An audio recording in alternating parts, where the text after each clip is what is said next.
Are you overwhelmed by the selection in the beer aisle?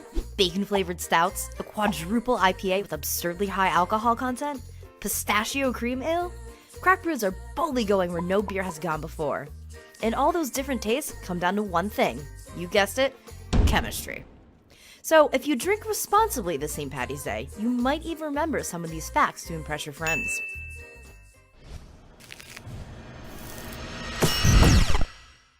Every beer, from the cheapest swill, to the wildest craft brew, is made the same way. Heat a grain in water until enzymes break down the starches into a sugar solution called a wort. Throw in some hops and then add some yeast to turn your wort into a deliciously carbonated alcoholic beverage. Before that grain takes a bath though, it gets malted. Now, this isn't your 50s style diner malt. Malting is a process of toasting the grain to create flavor compounds. You can buy all kinds of different malts depending on what kind of beer you want to make. Also important is temperature. When you dunk those malted grains into that water, the temperature you heat them to can change up the taste of your beer. Certain enzymes that break down the starches work with low heat, others only get activated at higher temperatures. Different enzymes, different taste. Then hops do the rest of the heavy lifting.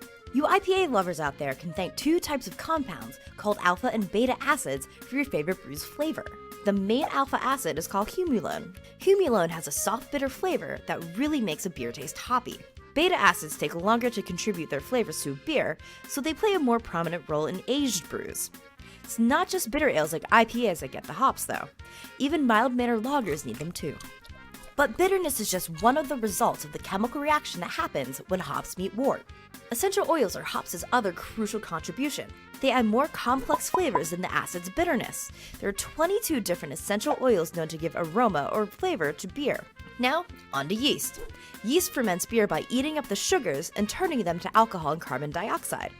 So in a bottle or can, that carbon dioxide is what gives beer bubbles and a little bit of bite. Some beers, like stouts, have a creamier, thicker taste. To get the taste right out of the tap, brewers and bar owners replace most of that carbon dioxide with nitrogen gas. Nitro beer is one of the newest frontiers in craft brewing. Nitrogen gas is much less soluble in water than carbon dioxide. That means fewer overall bubbles in your beer, contributing to that creamy drinkability.